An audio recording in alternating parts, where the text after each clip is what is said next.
हरे कृष्णा, आप देख रहे हैं ट्रू मीडिया का ज्योतिष विज्ञान। महाकुंभ का आरंभ 13 जनवरी दिन सोमवार से शुरू हो रहा है। इस दिन पौष माह की पूर्णिमा भी पड़ रही है। ऐसे में इस तिथि का महत्व और भी बढ़ जाता है। वहीं महाकुंभ का समापन 26 फरवरी दिन बुधवार को महाशिवरात्रि के साथ होगा। महाकुंभ के दौरान लोग कल्पवास का नियम लेकर उसका पूरी श्रद्धा से पालन करते हैं। माना जाता है कि जिस व्यक्ति ने महाकुंभ के दौरान कल्पवास का निर्वहन कर लिया, उससे साक्षात भगवान की कृपा प्राप्त होती है और उसके जीवन में सुख, समृद्धि, सौभाग्य, संपन्नता और सकारात्मकता का वास स्थापित होता है। ऐसे में जानते हैं कि क्या कल्पवास क्या है और इसका महत्व क्या है, इसके नियम क्या है।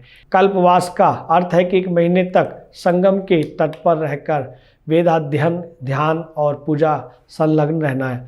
इस साल महाकुंभ के दौरान पौष मास के 11वें दिन से कल्पवास का आरंभ होगा और माघ मास के 12 दिन तक इसका पालन किया जाएगा। ऐसी मान्यता है कि सूर्य में मकर राशि में प्रवेश करने के साथ प्रारंभ होने वाले एक माह के कल्पवास से उतना पुण्य मिलता है जितना एक कल्प में, जो ब्रह्मदेव के एक दिवस के बराबर है। कल्पवास के दौरान प्रयाग में संगम के तट पर भक्त कुछ विशेष धार्मिक नियमों का पालन करते हैं और 1 माह तक रहते हैं।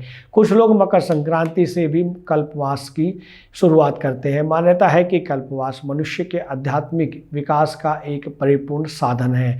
संगम पर माघ मास के पूरे महीने निवास कर पुण्य फल प्राप्त करने की इस साधना को कल्पवास कहा जाता है। कहा जाता है कि कल्पवास करने से इच्छित फल प्राप्त होने के साथ साथ जन्म जन्मांतर के बंधनों से मुक्ति मिलती है। महाभारत के अनुसार माघ माह में कल्पवास करने से उतना पुण्य प्राप्त होता है जितना 100 वर्षों तक बिना अन्न ग्रहण के तपस्या करने से मिलता है। इस अवधि में श्वेत और या पीले रंग के शुद्ध वस्त्र पहनना उचित होता है।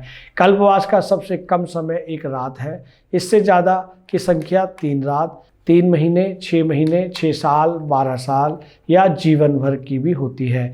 पद्म पुराण में महर्षि तद्योत्रे द्वारा बताए गए कल्पवास के नियमों के अनुसार जो लोग 45 दिन तक कल्पवास रखते हैं, उनके लिए 21 नियमों का पालन करना आवश्यक है। ये 21 नियम इस प्रकार हैं: सत्य वचन का पालन, अहिंसा का अभ्यास, इंद्रियों पर नियंत्रण, सभी प्राणियों पर दयाभाव, ब्रह्मचार्य का पालन, व्यसनों का त्याग, ब्रह्म मुहूर्त में जागना, नित्य 3 बार पवित्र नदी में स्नान करना, त्रिकाल संध्या ध्यान, पितरों का पिंडदान और दान, अंतर्मुखी जप, सत्संग का आयोजन, संकल्पित क्षेत्र के बाहर ना जाना, किसी की निंदा ना करना, साधु सन्यासियों की सेवा करना, जप और संकीर्तन में संलग्न रहना, एक समय भोजन करना, भूमि शयन करना, अग्नि सेवन ना कराना, देव पूजन करना। इन नियमों में से सबसे अधिक महत्वपूर्ण ब्रह्मचार्य, व्रत, उपवास, देव पूजन, सत्संग और दान माने गए हैं। पद्म पुराण में यह भी वर्णित है कि